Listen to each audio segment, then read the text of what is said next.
봅시다. 동적 평형.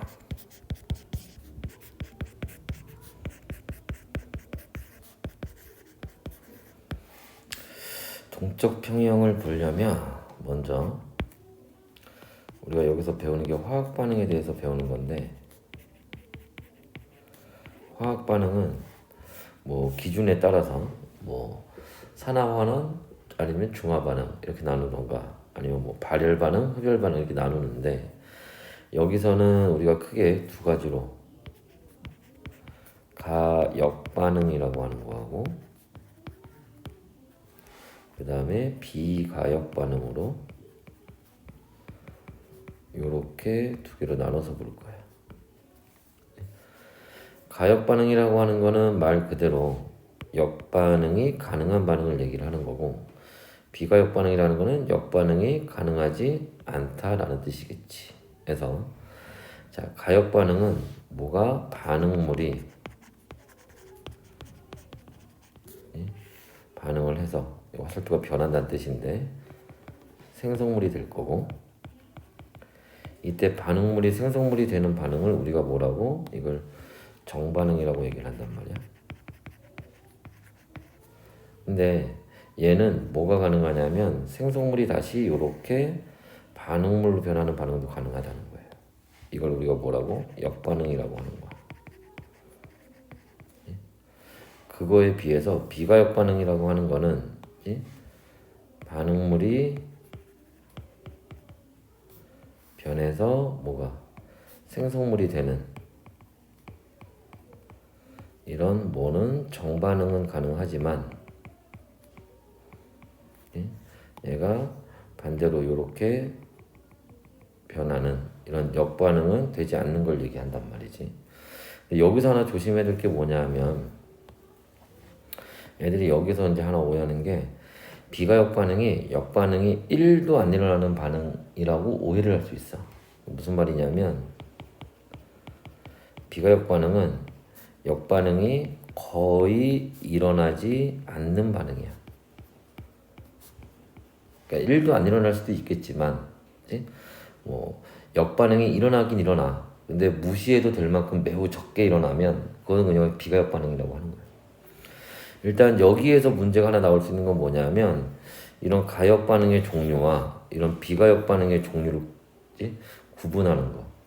근데 보통 문제에서 화학 반응식으로 나올 때가 있거든. 화학 반응식 나오면 고민할 거 없어. 이거 있으면 그냥 가역 반응이야. 이렇게 있으면 그냥 비가역 반응인 거고. 그런데 이제 이게 이렇게 화학 반응식이 아니라 뭐와 A와 B의 반응, 뭐 A와 B가 만나서 C를 만드는 반응, 이렇게 말로 나올 때가 있지. 그러면 좀 애매해진단 말이야. 이제 그럴 때 이제 조심해야 되고, 하여튼 이런 이제 그 비가역 반응의 대표적인 예시로 연소하는 게 있겠지. 뭐 연소, 폭발, 뭐 기타 등등등 이런 것들은 대부분 뭐 종이가 타서 재가 됐어. 다시 종이로 돌리는 건 어려우니까. 이게 대표적인 비가역 반응인 거고, 그 다음에 이런 것도 있을 수 있죠. 뭐 중화 반응. 중화 반응은 그런데 조심해야 될 거는, 애들이 뒤에서 좀 헷갈리는 게, 우리 뒤에 이 중화 반응이 수소이온하고 수산화이온이 만나서 물을 만든단 말이야. 근데 뒤에 가서 우리 물의 자동 이온화라는 걸 배울 거야. 그럼 그건 물이 다시 수소이온하고 수산화이온으로 뜯어지는 거야. 그럼 역반응이 일어나는 거거든. 그럼 역반응이 일어나는 게 아니냐? 근데 그 물의 자동 이온화는 우리가 1 곱하기 10이 마이너스 14승 이런 거 배웠잖아. 그러니까 그만큼 굉장히 적게 일어나는 반응이야. 무시해도 될 만큼. 그래서 이 중화 반응은 역반응이 거의 일어나지 않는 반응이다. 그래서 얘도 그냥 비가역 반응으로 보는 거야. 그리고 대부분 뭐가 기체가 발생하는 반응. 기체가 발생하는 반응 같은 경우에는 보통 이제 우리가 기체가 날아가 버리면 그걸 모아서 다시 반응물로 만들기가 어렵겠지. 그래서 기체 발생하는 반응들은 대부분 이런 비가역 반응에 해당하는 경우가 많아요. 꼭 그런 건 아니지만. 그치? 자, 하여튼 이런 이제 종류들이 있고, 물론 가역 반응에도 여러 가지 뭐 경우들이 있겠지. 예를 들면 뭐 상태 변화한다든지. 상태 변화하는 거는 화학적인 변화는 아니지만, 그치? 대표적인 이제 가역 반응에 해당하는 거고. 그 다음에 뭐 용해, 석출 뭐 이런 것도 여기 해당을 할 거고. 아니면 뭐 부식되고 그 다음에 철의 재련, 녹슬고 이런 거. 그 완자에 보면은 그런 예시들이 나와 있단 말이야. 네? 그래서 그런 예시들을 좀 잘 봐줘야 되고. 그다음에 뭐 염화 코발트 뭐 물 만나면 붉은색 변했다가 물 빠지면 다시 푸른색으로 변하고 뭐 이런 것들. 그다음에 뭐 지시하게 색깔 변화 이런 것도 가역 반응에 해당하는 거예요. 그치? 그래서 이런 이제 예시들을 좀 잘 알고 있어야 된다는 거고. 그다음에 이제 여기서 이제 또 중요한 거는, 그치? 자, 뭐는 이런 그 가역 반응은 반드시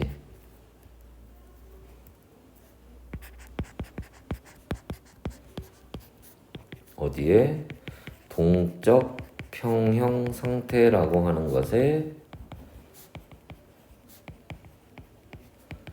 도달하게 돼 있다라는 거예요. 이런 거예요. 그래서 이 동적 평형 상태라고 하는 걸 이제 우리가 지금 또 볼 거예요. 자, 그러면 이제 뭐냐?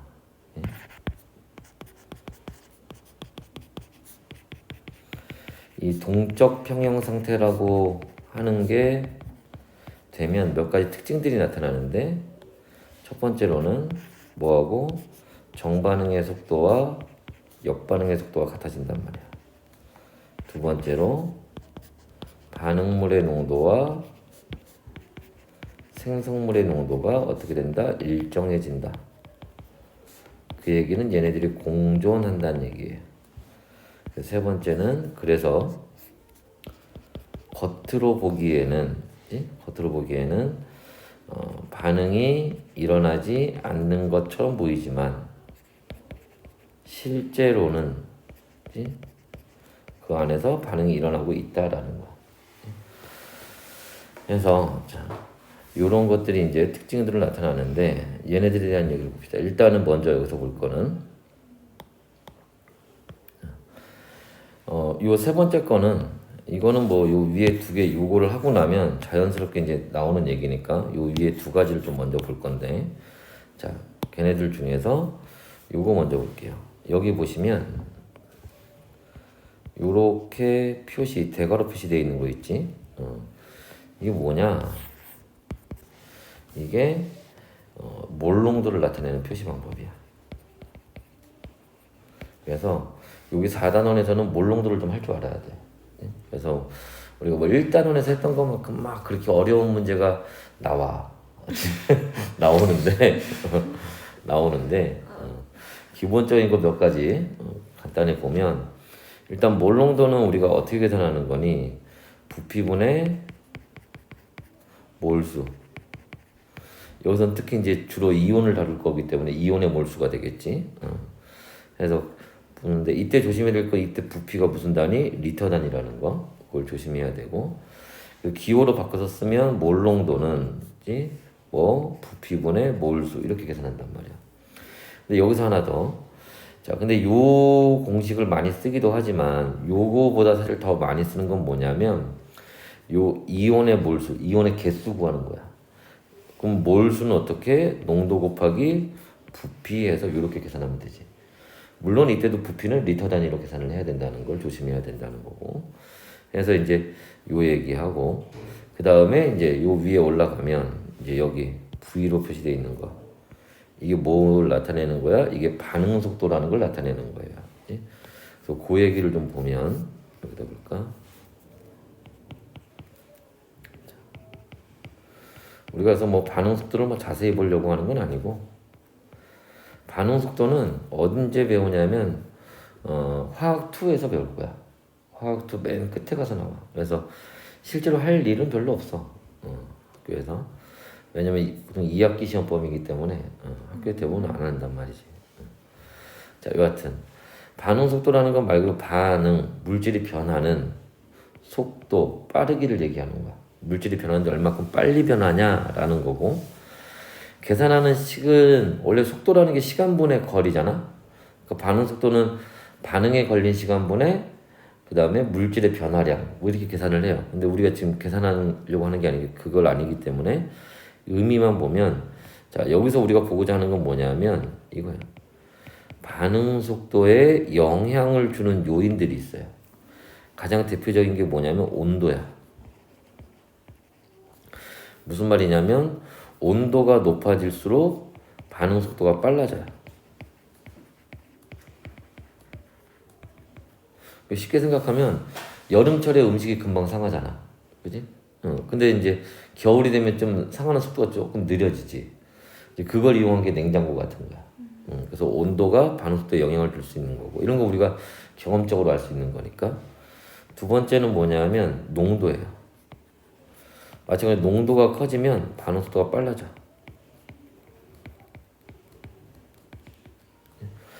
자, 농도가 커지면 반응 속도가 빨라진다는 거는 기본적으로 물질들이 변한다는 거는 물질들이 서로 충돌해야 돼.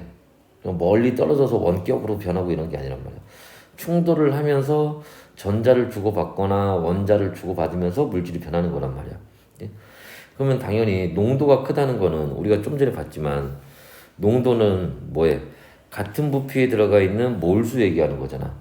그러니까 같은 부피 안에 몰수가 많으면 충돌할 가능성이 높아지겠지. 입자수가 많아지면. 그지? 그래서 농도가 커지면 충돌을 더 많이 하게 되니까 반응 속도가 빨라지는 거야. 그래서 이렇게 농도가 커지면 반응 속도가 빨라지더라라는 겁니다. 자, 우리는 여기서 요 얘기를 좀 주목해서 볼 거야. 무슨 말이냐면 얘기를 이렇게 한번 바꿔봅시다. 우리가 지금 앞에서 봤던 것처럼 자, 반응물이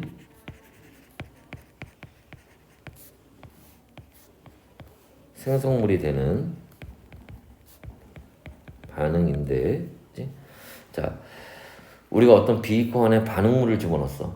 그럼 얘가 반응을 할 거야. 그럼 시간이 지날수록 반응물은 그 양이 점점 어떻게 돼? 감소하겠지.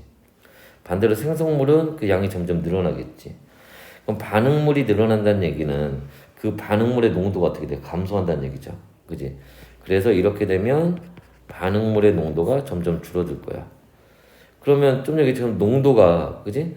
농도가 커지면 반응 속도가 증가한다고 했으니까 반대로 농도가 감소하면 반응 속도도 느려지겠지. 그지? 그러니까 반응물이 농도가 감소하면 요렇게 반응물이 생성물로 변하는 뭐가? 정반응의 속도가 느려질 거라고. 반대로 생성물이 증가하면 생성물의 농도가 증가할 거니까, 그지? 반대로 이렇게 생성물이 반응물로 변하는 역반응, 이 역반응의 속도는 점점 빨라질 거라는 거야. 그래서 요 얘기를 가지고 우리가 그래프를 한번 그려보면, 이렇게 한번 그려볼까요? 그래서 그래프를 이렇게 그려보면, 자, 여기가 반응 속도가 될 거고 여기가 반응 시간이 점점 지날수록 이제 자 그랬을 때 정반응의 속도는 점점 좀 느려질 거야. 반대로 뭐는 역반응의 속도는 점점 좀 빨라질 거예요. 그치? 그래서 역반응의 속도는 점점 빨라지고 정반응의 속도는 점점 느려지다 보면 얘네들이 이렇게 만날 때가 나타나겠지. 만나면 더 이상 변하지 않고 이렇게 그치? 일정해진단 말이야. 이렇게 될 거예요. 이게 앞에서 얘기했던 것처럼 여기서 했던 정반응의 속도와 역반응 속도가 같아진다. 이거 얘기하는 거야. 그러면 이렇게 되면 어떤 일이 생기니? 지금 여기에서 평형 상태가 된 건데 동쪽 평형 상태가 그럼 뭐 얘기하는 거냐? 여기 반응물이 생성물로 4개가 변했어. 그럼 얘가 4개 감소했단 말이야. 근데 생성물도 같은 시간에 반응물로 4개가 변할 거야. 그럼 다시 반응물이 4개 증가하는 거지. 그러니까 반응물이 4개 없어졌는데 반응물이 다시 4개 생길 거야. 그러니까 반응물의 양이 어떻게 돼? 일정해지겠지. 반응물의 양이 일정해진다는 건 반응물의 농도도 일정해진다는 거지. 그럼 농도가 일정해지면 정반응 속도도 일정해지겠네? 그러니까 정반응이 더 이상 변하지 않고 이렇게 일정해진다는 거. 역반응도 마찬가지겠지. 생성물의 양이 일정해질 거니까. 왜? 둘이 속도가 같아지면. 그지? 그래서 요 얘기를 다시 요렇게 그래프로 나타내면, 예? 자, 이번에는 뭐에 대해서? 농도에 대해서 보면, 그지? 자, 반응물은 점점 양이 줄어들다가, 그지? 반응 속도가 같아지면 이렇게 일정해진 상태가 될 거라고. 마찬가지로 생성물도 양이 증가하다가 일단 반응 속도가 같아지면 이렇게 일정해질 거라고 해서, 자, 여기서 우리가 알아둬야 되는 게 뭐냐면, 우리가 요렇게 반응물의 농도도, 이게 반응물의 농도 얘기하는 건데, 생성물의 농도도 이렇게 일정해졌을 때, 이때가 평형 상태가 됐다는 거야. 애들이 많이 오해하는 것 중에 하나가 뭐냐면, 여기서 자, 우리가 반응물의 농도와 생성물의 농도가 일정해진다고 했는데, 애들이 이후 일정해졌다는 말이 같아졌다는 건 줄 알아. 같아졌다는 게 아니야. 그치? 이 생성물의 양이 농도가 일정해졌다는 얘기는 변화가 없다는 얘기야. 같아졌다는 뜻이 아니라. 물론 여기 요 그래프에서, 그치? 자, 이런 그래프가 그려질 수도 있어요. 여기 반응물의 농도와 생성물의 농도가 같아질 수도 있어. 아니면 반응물은 확 줄어들고 생성물은 확 증가해서 생성물이 반응물보다 더 많아질 수도 있어. 그러니까 그게 같아졌는지 달라졌는지, 그치? 아니면 생성물이 더 많고 반응물이 적은지, 반응물이 더 많고 생성물이 더 적은지, 이거는 중요한 게 아니야. 뭐 그 이후에 이렇게 일정하더라, 이렇게 됐을 때가 평형 상태가 됐다라는 거야. 이랬어. 그리고 당연히 뭐는 이 평형 상태에서는 뭐가, 반응물과 생성물이 반드시 공존해야 돼요. 반응물만 있거나 생성물만 있는 경우는 없어. 무조건 같이 있어야 돼. 오케이? 그래서 요런 게 이제 동적 평형 상태를 나타내는 거다라는 거예요. 자, 이게 동적 평형 상태에 대한 얘기인 거고, 그러니까 당연히 어떻게 되겠어? 겉으로는 아까 좀 전에 얘기했잖아. 반응물이 다 4개 없어졌는데 4개가 다시 생겼어. 그럼 결국 반응물의 양은 변화가 없잖아. 그러니까 겉으로 봐서는 아무런 반응이 안 일어나는 것처럼 보인다고. 하지만 실제로는 거기서 계속 반응이 일어나고 있다라는 거야. 문제에서 물어보는 거는 이걸 물어보는 거야. 뭐를? 요 내용을 알고 있는지. 이거를 물어보는 거라고. 오케이? 별표가 안 예쁘다. 오케이? 이걸 물어보는 거야. 자, 그런데 우리가 여기서 배우는 동적 평형 상태에서는 크게 세 가지를 배운단 말이야. 상평형, 용해평형, 화학평형, 이렇게 세 가지를 배운단 말이지. 근데 상평형하고 용해평형은 우리가 지금까지 했던 얘기하고 조금 다른 게 하나 있어. 뭐가 다르냐? 상평형에서 상이라고 하는 거는 물질의 세 가지 상태 얘기하는 거야. 고체, 기체, 기체. 그러니까 거기서 얘기하는 상평형은 상태 변화할 때 얘기하는 거야. 물리적인 변화지. 용해도 마찬가지로 물리적인 변화야. 그치? 근데 우리가 지금 앞에서 배웠던 얘네들은 뭐에 대한 얘기야? 화학적인 변화에 대한 얘기라고. 그 화학적인 변화에 대해서 다루는 게 화학평형이라고 하는 거야. 그래서 화학평형을 먼저 볼 거야. 근데 참고로 얘기하면 화학평형은 사실은 그렇게 중요하진 않아. 화원에서는.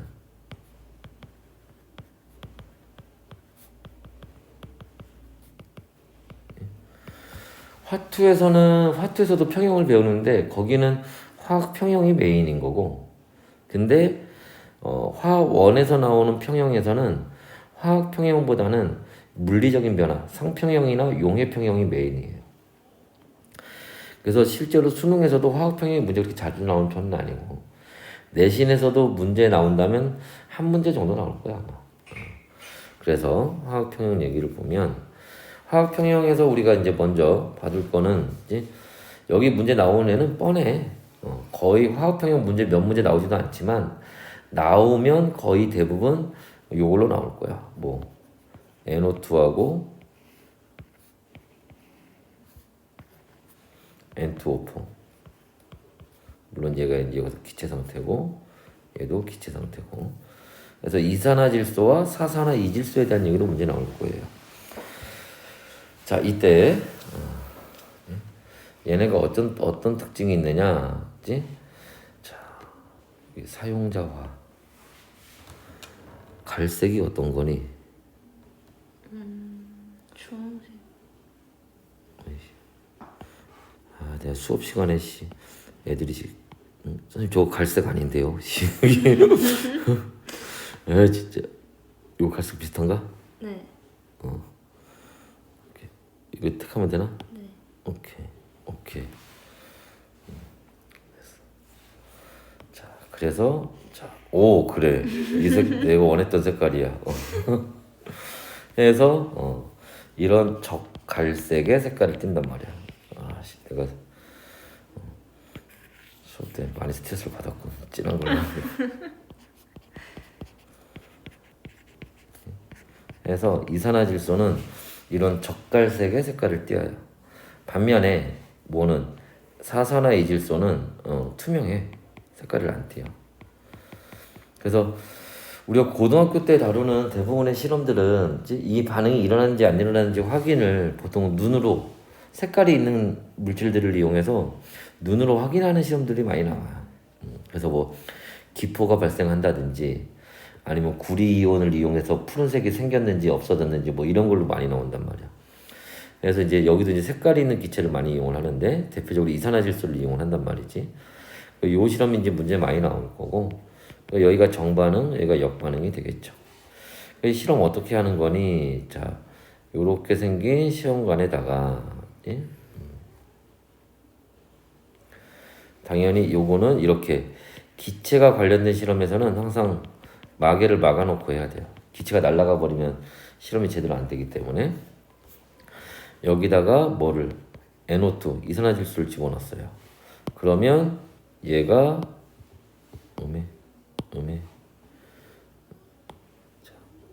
자, 이게 또 사용자가 해야 돼. 자, 사용자가 이거 좀 진한 갈색인가? 해봐요.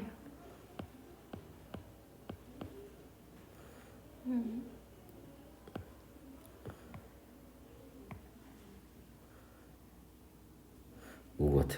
자, 이것도 추가. 오케이. 두 번 칠하면 진해지겠지. 자, 너무 검해지는데. 자, 이렇게 진한 갈색이 됐어. 오케이.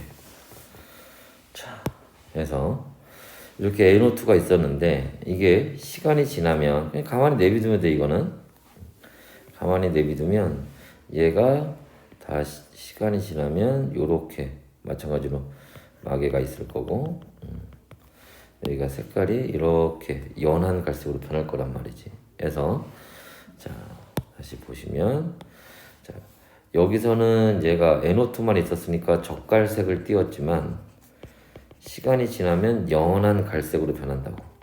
근데 위에는 투명색이에요. 그치.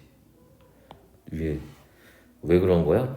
NO2하고 N2O4가 다 있으니까. 그러니까 연한 갈색이 되는 거야. 그치? 아까도 얘기했지만 이게 지금 여기 뭐가 된 거예요? 평형 상태가 된 거예요.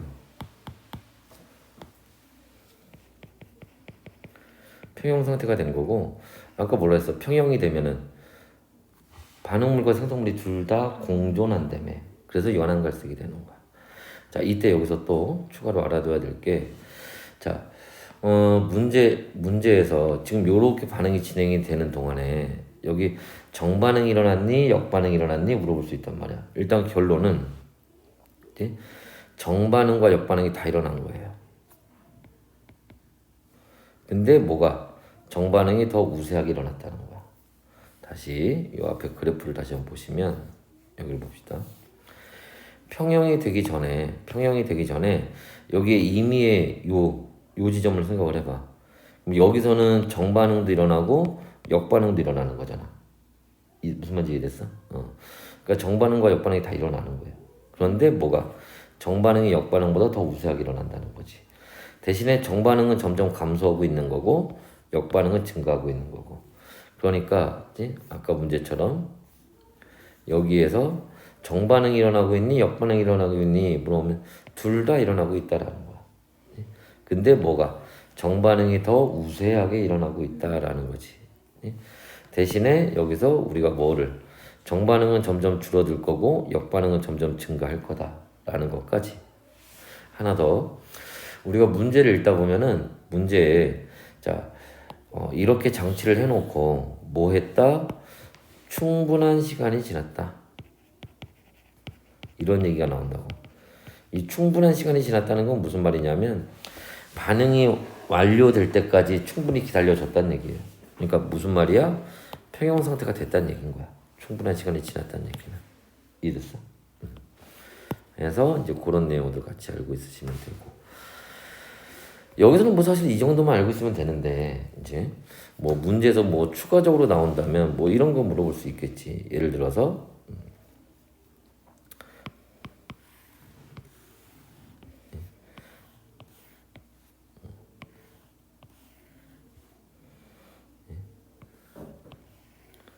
얘가 A고 얘가 B고 얘가 C다. 그랬을 때 0, 1, 2, 3 뭐 이렇게 돼 있다. 그럼 이 화학 반응에 대한 특히 얘는 지금 여기서 더 이상 변화가 없죠. 그지? 이 얘기는 A, B, C 반응물과 생성물이 다 공존하고 있는 거고, 그지? 지금 뭐야? 얘가 감소하고 있으니까 얘가 A가 반응물이에요. B가 감소하고 있으니까 얘가 반응물이야. C가 증가하고 있으니까 C가 생성물이야. 그래서 A와 B가 만나서 C가 되는 반응인데 여기서 A, B, C가 다 공존하고 있으니까 가역 반응이라는 거야. 그리고 A가 얼마? 2칸 줄어들 때 B가 얼마? 1칸 줄어들고 C가 1칸 늘어났지? 이게 개수잖아. 그러니까 2대 1대 1 이렇게 들어가는 거지. 1단원에서 했던 거. 요게 약간 응용이 돼서 이렇게 나올 수 있다라는 거야. 자, 그랬을 때 뭐 예를 들어서 우리가 이런 이제 시험관에다가 여기 A하고 B를 집어넣었다. 그럼 시간이 지나면 어떻게 되겠니? 하고 그죠?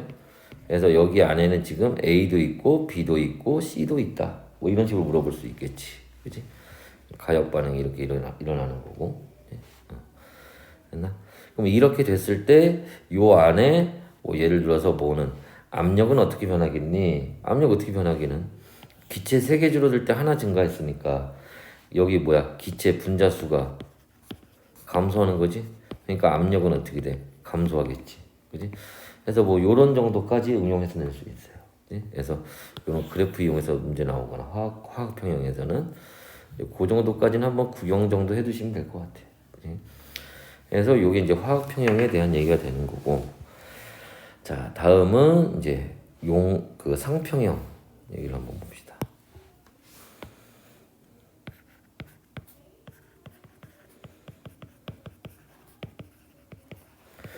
상평형은 아까 앞에도 얘기했지만 여기서 얘기하는 요 상이라고 하는 거는 물질의 3가지 상태, 고체, 액체, 기체 얘기하는 거고 주로 상태 변화에 대한 얘기가 나와요.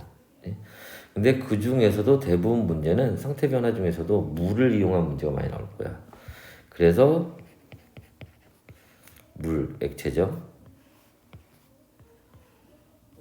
얘가 뭐가 되는 거? 수증기 되는 거. 이때 자, 물이 이렇게 수증기 되는 거를 우리가 증발한다고 얘기를 하는 거고 수증기가 다시 액체로 돌아오는 걸 응축한다고 얘기를 해요. 그래서 요 경우에 대한 문제들이 대부분 나올 거다. 자, 이때 이런 이제 상평형에 대한 몇 가지 특징들이 있는데 그걸 한번 정리를 해보면 첫 번째, 이 실험은 어디에서? 밀폐 상태에서 실험을 해야 돼요. 왜냐면 기체가 발생하니까 기체가 날아가 버리면 안 된다고. 두 번째, 이 실험은 처음에 진공 상태에서 실험을 해야 돼. 그래서 진공이라는 거는 뭐 예를 들어 뭐 시험관 안에 아무것도 안 들어있는 걸 얘기하는 게 아니라 공기가 없는 상태에서 실험을 하는 거야. 왜 그런지는 좀 이따 다시 한번 설명을 하고. 세 번째, 이 실험은 온도가 일정한 상태에서 실험을 해야 돼요. 왜냐하면 아까 앞에서 봤지만 여기서 자 반응 속도는 뭐예요? 온도에도 비례한다고 그랬단 말이야. 그치? 온도가 높아지면 방도가 빨라져. 근데 우리가 뭐 경험적으로 아는 거지만 뭐가 증발은 온도가 높을수록 잘 되지.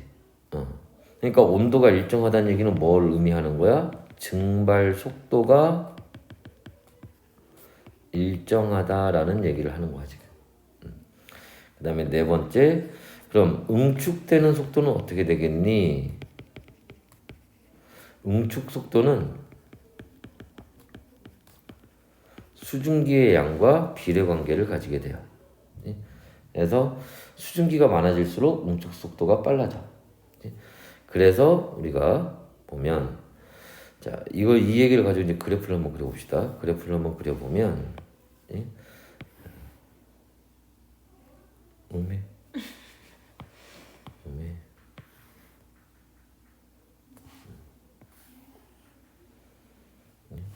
그래서 마찬가지로 여기가 속도가 될 거고 시간이 될 텐데 자 좀 전에 얘기했던 것처럼 뭐는 증발 속도는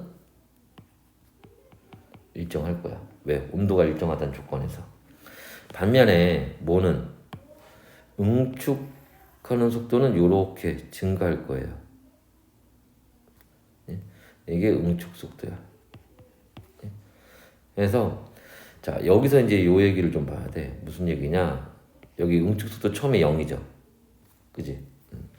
이게 무슨 말이냐면 아까 그래서 요 얘기를 한 거야. 실험할 때 뭐 진공 상태에서 실험해야 된다는 거. 만약에 시험관 안에 이렇게 있는데 여기 물이 이렇게 들어가 있는데 마개가 있고 여기 공기가 있어. 그럼 수증기도 있을 거 아니야 공기 중에. 그럼 여기서 응축하는 놈이 있었겠지. 그럼 얘는 응축 속도가 처음에 0이 아니었을 거란 말이지. 그러니까 처음에 이 응축 속도가 0부터 출발하려면 조건을 여길 처음으로 진공으로 만들어줘야 돼. 이해됐어? 해서 문제의 대부분 밀폐 상태, 진공이다 뭐 이런 얘기들이 나와 있을 거예요. 그치? 그래서 이제 요렇게 이제 실험을 하게 되는데 이렇게 됐을 때 어디가 지금 여기 보시는 것처럼 이렇게 증발 속도와 응축 속도가 같아졌을 때 이때를 우리가 동적 평형 상태다라고 얘기를 한다는 거야. 자, 마찬가지로 이걸 또 이렇게 그러면 우리가 실험 장치를 한번 꾸며 봅시다. 이렇게 실험 장치를 꾸며 놓고 여기다가 이제 물을 집어넣을 거예요. 그래서 여기에 이렇게 물이 들어가 있었을 거야. 그래서 이렇게 실험 장치를 꾸며 놓고 할 건데 자, 이 상태에서 실험하면 안 되지. 아까도 얘기했던 것처럼 뭐가 있어야 돼? 밀폐 공간에서 그러니까 뚜껑이 닫혀 있어야지. 여기도 뚜껑이 이렇게 닫혀 있어야 되는 거야. 그 상태에서 실험을 해야 된다는 거고 그 다음에 문제에서 여기는 지금 뭐다? 진공이다 라고 이렇게 나와 있을 거예요. 이제 그 상태에서 실험을 하는 거고 이렇게 했을 때 이제 얘가 뭐가 되는 거? 증발이 될 거예요. 이렇게. 그럼 증발이 되는데 뭐가 되는 거는 지금 저기는 없잖아. 수증기는 없는 거잖아. 그러니까 응축되는 건 없겠지. 그러니까 지금 여기는 증발이 응축보다 압도적으로 많아요. 그러면 증발이 되니까 물의 양이 줄어들어서 물의 양이 이렇게 줄어들겠지. 그지? 그러면 뭐가? 물의 양이 이렇게 줄어들 거고 하지만 여전히 뭐는 증발 속도는 일정하겠지. 온도가 일정하니까. 그지? 근데 뭐가? 이제 여기 수증기가 좀 생겼을 거 아니야. 그러니까 이제 뭐가 돼? 이렇게 응축하는 게 생기겠지. 하지만 여전히 뭐가? 증발이 응축보다 많이 일어나고 있어요. 시간이 또 지나면 물의 양이 또 이렇게 줄어들었을 거고, 그지?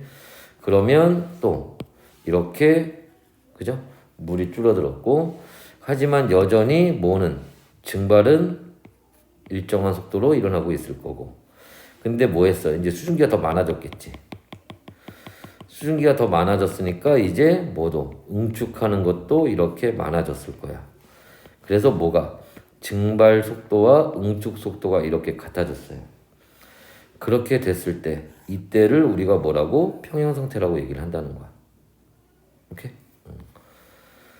자, 그래서 이제 이렇게 그림으로 나오는 문제들도 잘 나오는데 이때 이렇게 그림으로 나오더라도 자, 나왔을 때 뭐를 가지고 우리는 여기에 있는 요 뭐 화살표 개수 있지? 화살표 개수. 화살표 개수 보고도 따져도 돼. 아, 여기 증발하는 거랑 응축하는 게 개수가 같아졌으니까 얘가 평형이구나. 아, 여기 증발하는 거보다 응축하는 게 적으니까 아직 평형이 안 됐구나. 이렇게 판단해도 된다는 거야. 이해됐어? 그리고 아까도 얘기했지만 이렇게 평형 상태가 됐을 때 뭐하고 수증기도 있어야 되지만 요 비커 안에 수증기도 있어야 되지만 물도 있어야 돼. 아까 우리 앞에서 뭐라고 했어? 여기 있구나. 공존해야 된다고 그랬잖아. 반응물과 생성물이 반드시 같이 있어야 된다고. 이해됐어요? 해서 자, 요런 이제 그림을 이용해서도 문제 나올 수 있으니까 네? 같이 알아두시면 되고요. 그치? 그래서 상평형은 보통 이런 걸로 나오게 될 거고 여기에 이제 추가적으로 보면 뭐 자주 나오는 건 아니지만 자주 나오는 것부터 볼까? 대부분 문제에서 그치? 여기 있잖아. 요 상태를 우리가 요 상태를 표현할 때 어떻게 표현하니? 이렇게 표현하는 거예요. 예?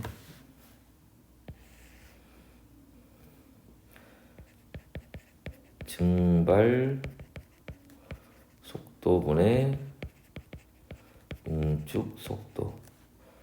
여기가 A, 여기가 B, 여기가 1.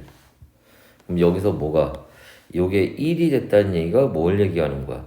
증발 속도하고 응축 속도가 같아졌다는 얘기지. 그러니까 여기가 평형이란 뜻인 거야. 그리고 A나 B는 어떻게 되겠어? 당연히 얘보다 이렇게 작아지겠지. 이해됐나? 그래서 이런 식으로 이제 표현이 된다라는 거고. 근데 분모 분자가 바뀔 수도 있어. 그지? 만약에 그래서 분모 분자가 이게 바뀌어 버리면 그때는 어떻게 돼? 부등호가 이렇게 가겠지 그때는. 그러니까 그런 걸 조심해야 돼. 그 다음에 이렇게 가면서 또 어떤 변화가 있었니? 라는 거. 이렇게 가면서 어떤 변화가 있었니? 라는 건데 일단 어떤 변화가 있었을까요? 자, 증발 속도는 일정했다. 왜? 온도가 일정했으니까. 응축 속도는 증가했다. 네? 물의 양은 감소했다. 그다음에 수증기의 양은 증가했다. 그지? 해서 요런 이제 변화들이 있었다는 거 알아두시면 되고. 자, 지금 마무리 좀 얼마 안 남았으니까 마무리 또 해야지. 그 다음에 아까 문제 잘 나오진 않지만 한번 구경 정도 한번 해둘 만한 얘기 중에 하나가 뭐냐면 예전에 몇 년 전에 해석역에서 한번 나왔던 문제인데 만약에 밀폐 상태가 아니면 어떻게 되니? 라는 거야. 뚜껑이 없으면 어떻게 되니? 라는 거야.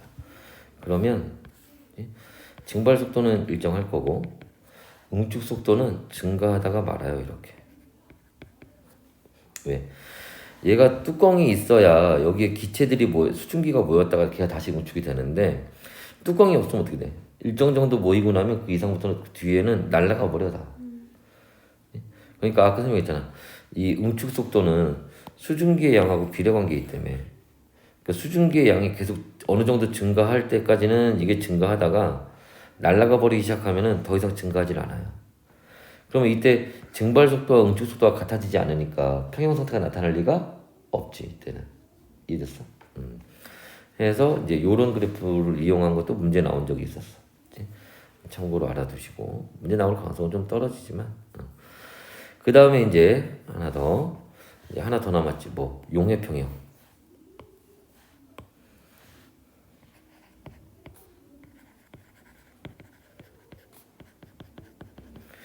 용해평형이라고 하는 거는 이제 일단 우리가 뭐 소금이 됐던 물이 소금이나 설탕 같은 게 물에 녹는 걸 얘기한단 말이야. 그래서 소금으로 예를 들면 뭐 염화나트륨 고체가 물에 녹아서 염화나트륨 수용액이 되는 거. 그치? 특히 이런 거 할 때 상태 표시 잘 봐야 돼. 앞에 그 우리가 물하고 수증기 할 때도 마찬가지고 그런 걸로 실수하는 애들 많으니까 이게 다시 되돌아오는 거. 이렇게 될 때 이걸 우리가 용해된다고 얘기를 하고 이걸 석출된다고 얘기를 하는 거야. 그래서 요거에 대한 얘기인데 이때도 이제 몇 가지 특징이 있다면 아까 우리가 여기 위에서 얘네들 봤던 것처럼 얘네도 특징이 있다면 첫 번째로 얘는 밀폐 상태에서 실험할 필요는 없어요. 기체가 발생하는 게 아니니까. 당연히 진공에서 할 필요도 없는 거고 대신에 얘도 온도는 일정해야 돼. 왜 그러냐? 용해되는 것도 온도에 영향을 받거든. 그래서 온도가 일정하면 용해되는 속도가 일정하다는 거야. 두 번째, 그럼 석출되는 속도는 어떻게 해서 결정되니? 석출되는 속도는 그 물에 녹아있는 용질의 양이 결정하는 거야. 많이 녹아있을수록 석출도 많이 되는 거야. 그래서 그럼 얘도 당연히 결국 뭐가 얘 그래프와 같은 형태로 그려지게 돼 있어요. 근데 여기선 그 그래프를 그리진 않을 거야. 왜냐하면 요 그래프의 의미 이게 뭐야? 그지? 증발속도 일정하다. 왜 그러니? 온도가 일정하니까. 응축속도 증가한다. 왜 그러니? 수증기 양이 많아지니까. 그 다음에 얘네들이 같아졌을 때가 평형 상태다. 뭐 이런 거 이제 여기서 분석을 하면 되는데 얘도 그 분석하는 방법이 똑같아요. 그런데 얘 용해 평형을 가지고는 이 그래프 문제가 잘 안 나와. 어차피 그래프 분석할 줄 아는지 모르는지 물어볼 때는 그냥 여기 상평형 가지고 문제 물어본단 말이야. 그래서 여기서 따로 그래프 그리진 않을게요. 대신에 요 용해 평형에서 우리가 조금 이제 특이하게 봐야 될 게 있는데 하나는 뭐 우선 볼 거는 뭐냐면은 이제 동위원소 얘기가 이제 볼 수가 있는데 보통 문제에서 뭐 염화나트륨이라든지 뭐 설탕이라든지 뭐 이런 거 갖고 예시를 많이 드는데 우리는 일단 염화나트륨을 가지고 봅시다. 무슨 말이냐면 나트륨 이온과 염화 이온인데 염소 중에 질량수가 35짜리가 있고 염화 이온인데 질량수가 37짜리가 있다고. 그러니까 요 동위원소 갖고 하는 걸 얘기하는 거예요. 실험을. 그랬을 때 우리가 물에다가 얘를 집어넣어서 염화나트륨을.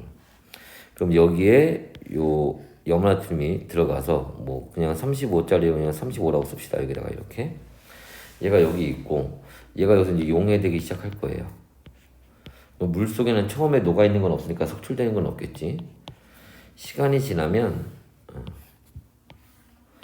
요 소금의 양이 이렇게 줄어들면서 용해는 여전히 일어나고 있고 이제 뭐가 여기 녹아 있는 애들이 있을 거 아니야? 녹아 있는 애들이 이제 석출되기 시작할 거야.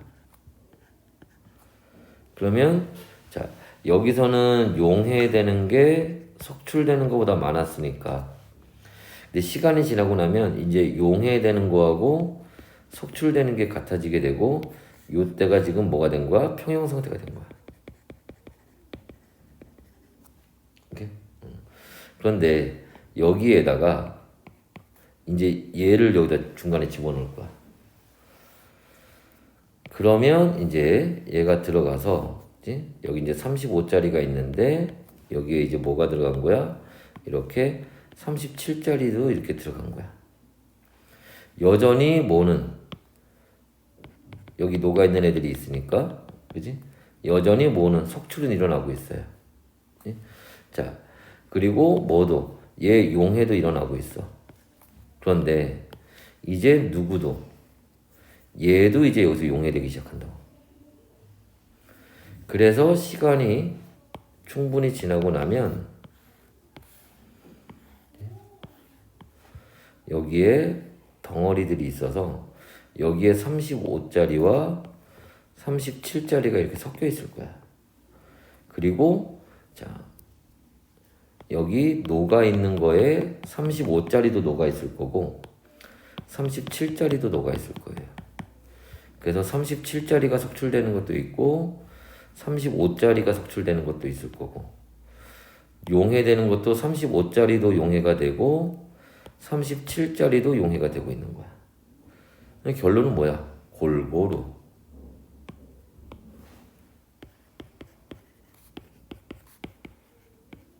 섞인다라는 거야.